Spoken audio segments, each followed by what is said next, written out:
働く企業選手の皆さん、おはようございます。最近もう本当にコロナでもう大変なんですけれども、皆さん元気にしてますか？幸いにも、俺の仕事は家から5分10分のところにあって、車でビュッと来て、一日仕事をしていても、接触数なんていうのはもうだから数えるぐらい3人4人ぐらいしか接触しないので、まあメンタル面でも外に出かけなければね、メンタルもやられないんですけれども、通勤電車を使ってる皆さん本当大変だと思います。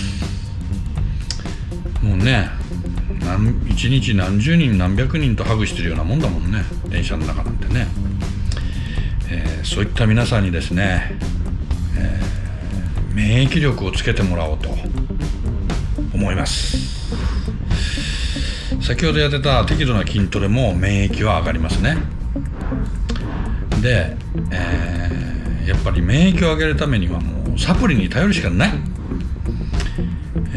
俺が飲んでるサプリはこれなんですけれども、この辺ですね。これはもう3年前にね、今から3年ぐらい前に知り合った、ボディービルダーの、トレーナーの方なんですけれども、今人生において俺が一番リスペクトしてる人なんですけれども、高田和也さんっていう方が、新宿でトレーニングジムを、開いてます。俺が例えばこういうサプリのことをいろいろ脳がきたれても、なんかこう信憑性がないというか説得力がない。ただあの方を見たら本当になるほどって思ってしまうぐらいの人なんです。でその人といろいろ健康面とかをいろいろご飯を食べる機会に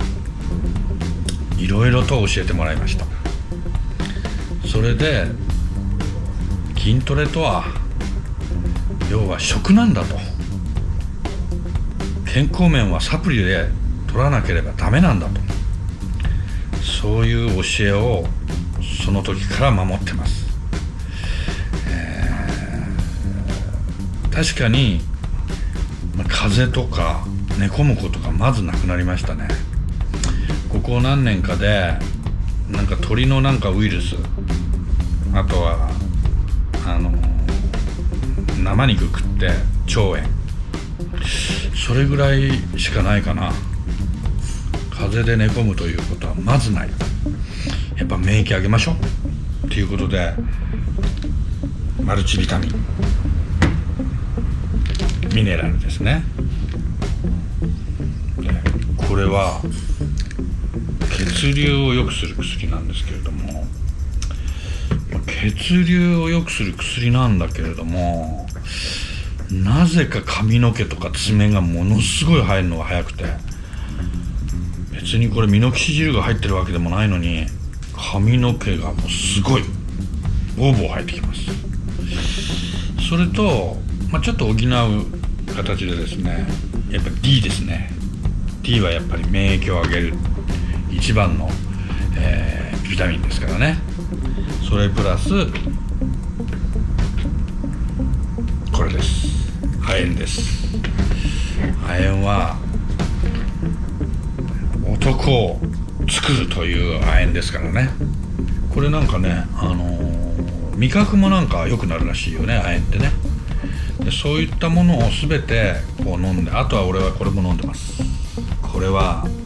DHA とかセサミンとか入ってるから頭がバカにならないようにこれ飲んでますよ。そういったことも含めてですね、ぜひここにレジェンドがいますから、レジェンドのページを見て、皆さんもこういうものでね、免疫力上げてください。そしてコロナと戦いましょ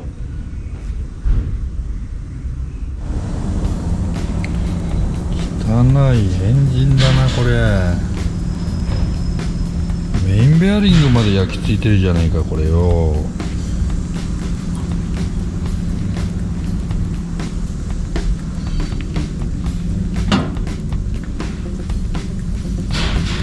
うわ、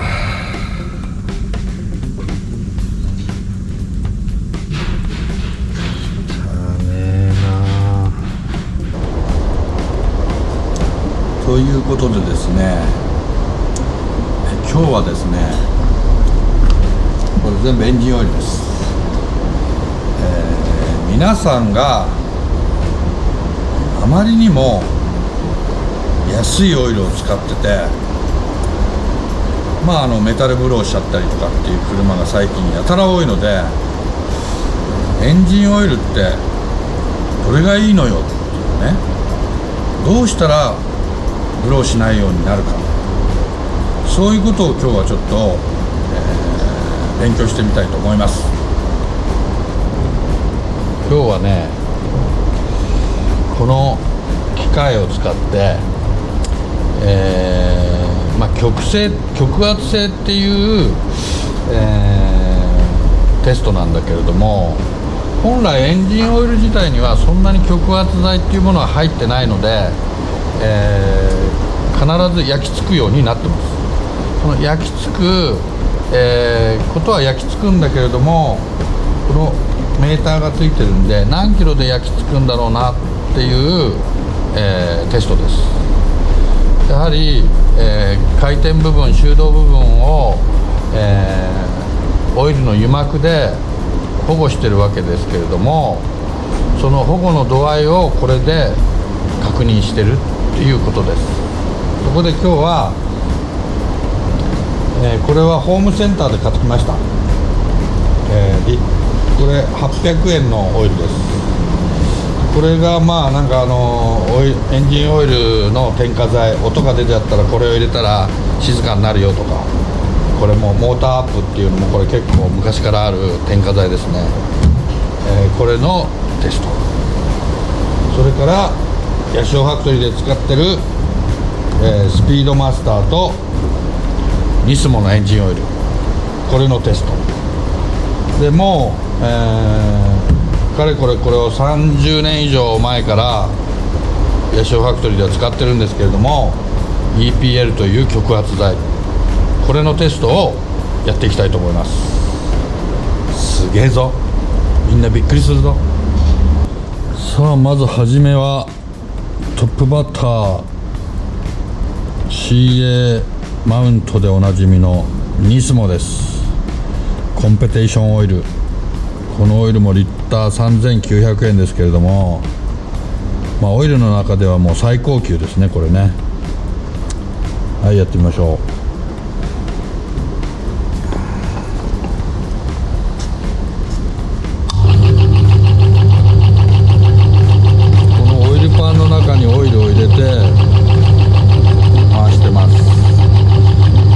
何キロで止まるかっていう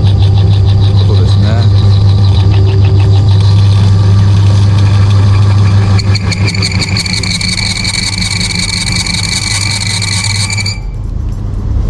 70ぐらいかな。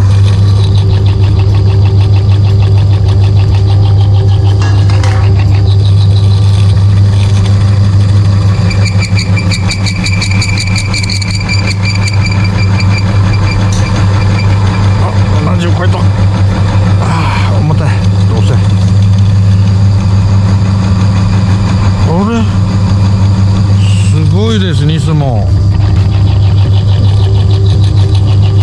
熱をかけると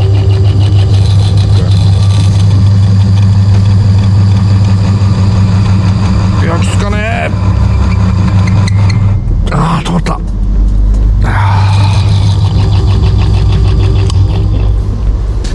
いきなりすごいな。ニスモやるじゃねえか。さあ続いて2番目、スピードマスタープロですね。 10W60 といってかなりワイドレンジですね。添加剤も結構入ってると思います。さあこれいってみましょう。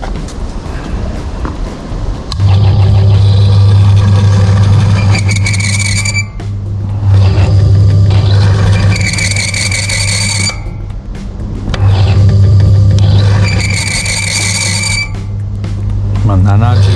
ぐらいかな。ち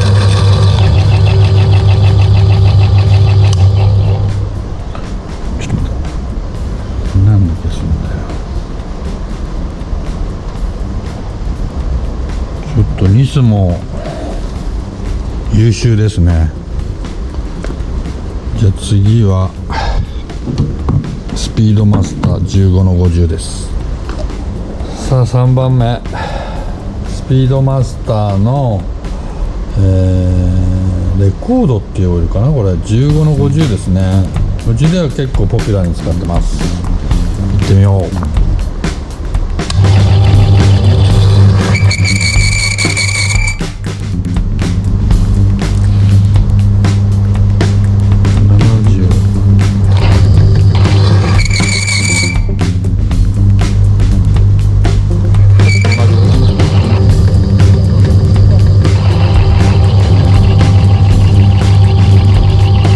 マスターも比較的極圧性能は持ったオイルなんですね。あまりエンジンオイルに極圧性っていうのは必要とされてはいないんだけれども、なぜか結構優秀ですね。さあ4番バッターはホームセンターで確か800円ぐらいで売ってたオイルです。行ってみましょう。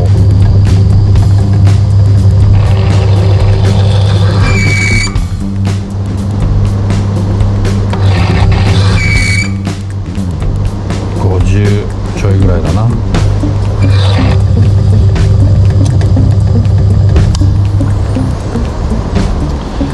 さっきのから比べるとこの3つから比べるとやっぱり相当極圧性は弱いですね。さあ最後のオイルはカストロールですね。これもホームセンターに売ってた安いオイルですね。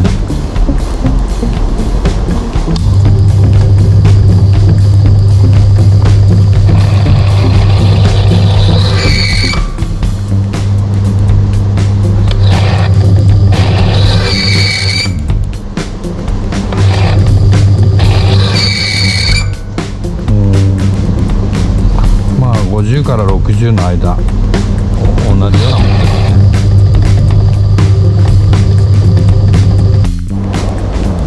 とりあえずオイルは5個終わりました。この2つは、値段もすごくいいオイルなんで、100% シンセティックです。もちろんこれもそうですけれども、でベースオイルは、ポリオールエステルっていうものを使ってますね。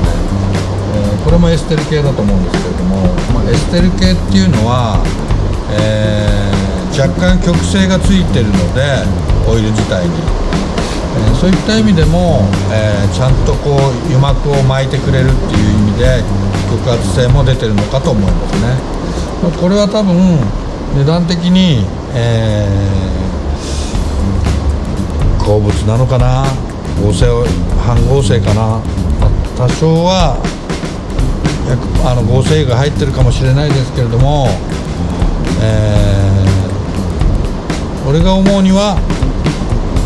廃油同然のオイルだと思います。次は添加剤の方をちょっとやってみたいと思います。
体の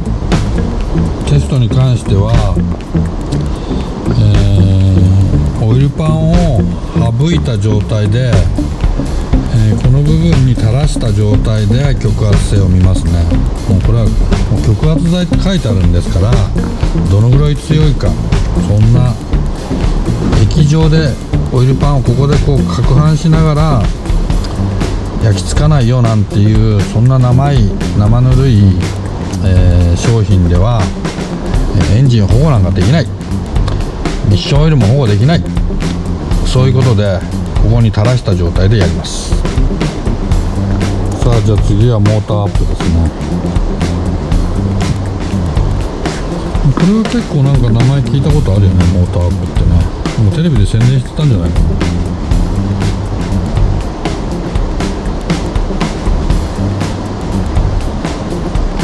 よし、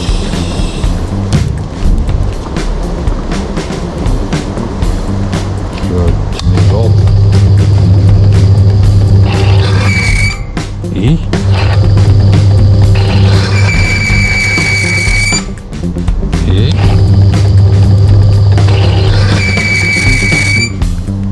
なんだこれ。こ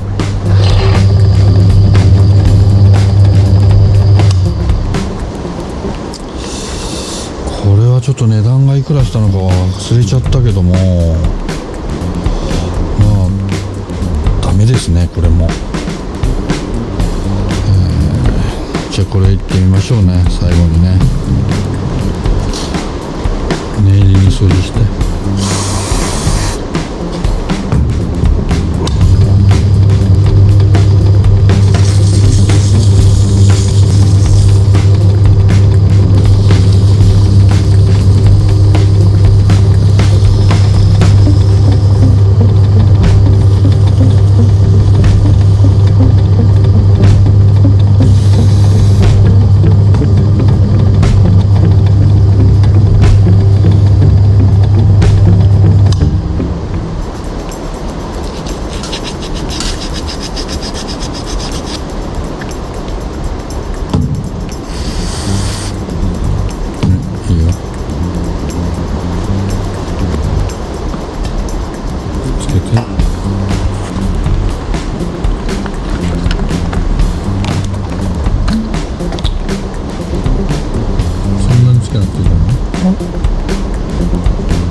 これすごいか分かるでしょ。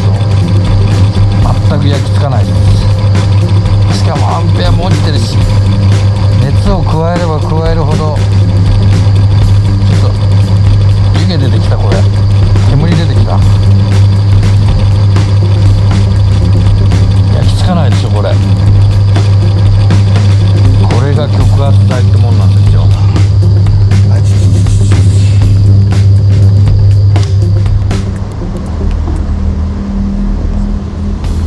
ここが表面がミクロの世界で綺麗に平らになってんだよね。いやほんとすごいよね。じゃあもっとすごいの見せます。次はこの安い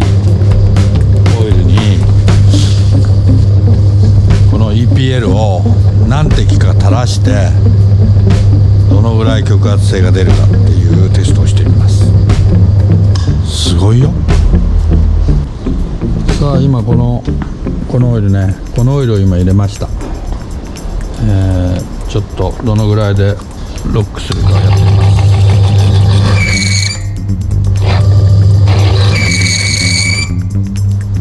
このぐらいで止まりますね。はい、これちょっと垂らして、これ PL です。これをちょっと垂らします。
だんだん熱が加わってくることによって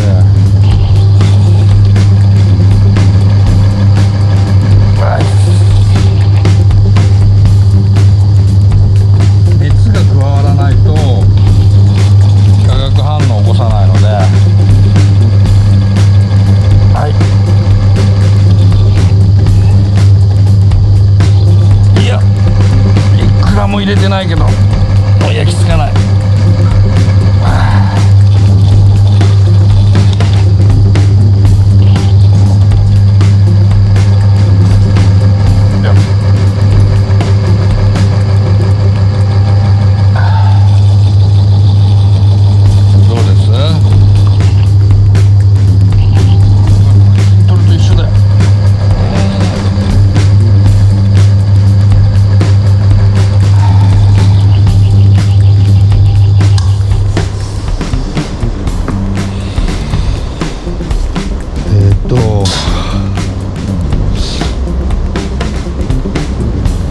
今このオイルにこれをほんのちょっとだけ垂らしたんだけれども、これでもう極圧性能がバッチリ増えたっていうことで今ずっとやってましたけども焼き付かなかったですよね。でこのようにエンジンオイルをやっぱ保護するためには、やっぱりいいオイルを入れるっていうことは絶対条件ね。特にシルビアでサーキットを走ったり激しい走りをしようとしてる人はオイルはケチっちゃダメです。もうオイルをケチったらもうメタルがいったりなんだかんだってエンジントラブルの絶対起きますからね。この EPL っていうメーカーなんですけど、これはアメリカ系の極圧材なんですけれども、もう俺は30年以上使ってますけれども、例えばうちのローダーには、エンジンミッションデフと、これを入れてます。だいたい 3% ぐらいのそうだね 3% ぐらいかの割合で入れてますけれども、新車の時に120キロぐらいしか出なかったトラックがこれを入れることによってあっという間に140とか出るようになるんですよ。当然転がり抵抗が減るから燃費も良くなります。また昔、BMW の NA とかを乗ってた頃はこれを全部入れることによって明らかに加速が違うのが体感できます。これは女の人でも体感できるぐらいの速さが変わるので、1割ぐらいは馬力が上がるのかな。あとはねボール板の刃にこれを塗ると、例えば連続して、12ミリの切りで、5ミリの板を連続でこう穴開けようとした時に、これを塗ると例えば5回で刃がダメになっちゃうところを10回以上抜けるようになります。要するに表面硬化もできるんですよね。ですからミッション保護とか、シンクロがちょっと泣いちゃってるとか、そういう時には、これを入れることによって、多少なりとも、良くなります。ただデフの効きが良くなるとか、そういうメカニカル部分を変えることはできないですけれども、金属を、ミクロの世界で平らにするっていう商品なので、とにかく摩擦抵抗がなくなるんですね。これは本当にこういうものを使ってシルビアを長く乗ってほしいということで、今日これやりましたけれども、どうでしたか。5000円のオイルとか入れたら不安になるだろう。やっぱり最低でも、4リッター缶で8500円のオイル入れてください。カストロールにしても BP にしてもエルフにしても、本国のオイルはすごく性能がいいオイルです。ただ日本の4リッター缶っていうのは、あれはライセンス生産しているものであって、エルフが作ってるわけでもカストロールが作ってるわけでもないんですよ。 BP が作ってるわけでもないですから。要するに灰を生成して作ってるようなオイルです。ですから、本当にチューニングカーが乗るんだったらオイルはケチらないでください。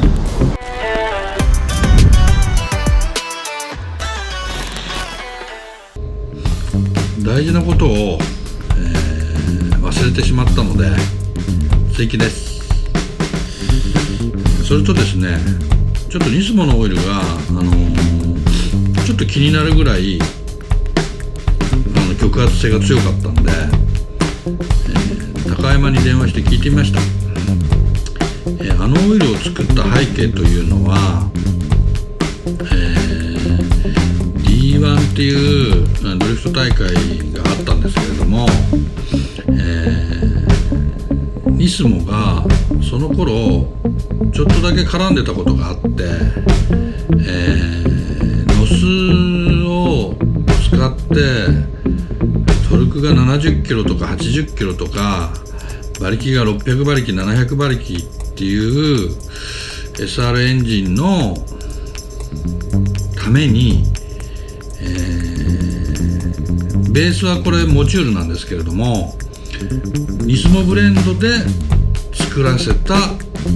オイルらしいのね。要するにノスっていうのは、例えば2000回転から、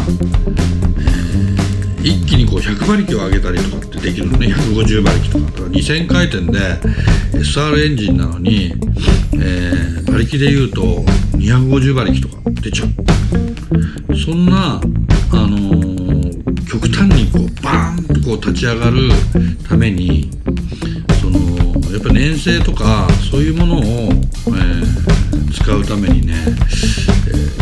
かなり高級なベースオイルを使ってるんだけれども、なんとかっていうエステルを、ベースオイルがエステルなんだけれども、それを何種類かをこうブレンドして、作ったオイルらしいんだよね。だからベースオイル自体にその極性のものが強いものを使ってる。だからこれはあまり後付けの添加剤とかを入れると調子悪くなるようなオイルみたいだね。そういうふうに高山が説明してました。ちなみにこれをいろいろやってたのは高山の上司の麦わらっていう人なんですけれども、なかなかやるじゃねえか大きいよ、すげえいいオイルだわこれっていうことで、ニスモのオイルは終わります。絶対ねこれ質問が来るというのは、例えばイオンは何度までいいのとか、油圧はどのぐらいがいいのとか絶対質問が来ると思ったんで、これ言いますね。まず油圧っていうのは、俺は油温は気にしてません。俺の車には油温計はついてません。だいたい今までの経験値から言ってオイルクーラーを1個付けでオイルクーラーを、ラジエーターの内側じゃなくて、俺は必ず風の当たるところにつけてます。それをつけた状態でだいたい、俺のハードな走りをすると、油温がだいたい125度から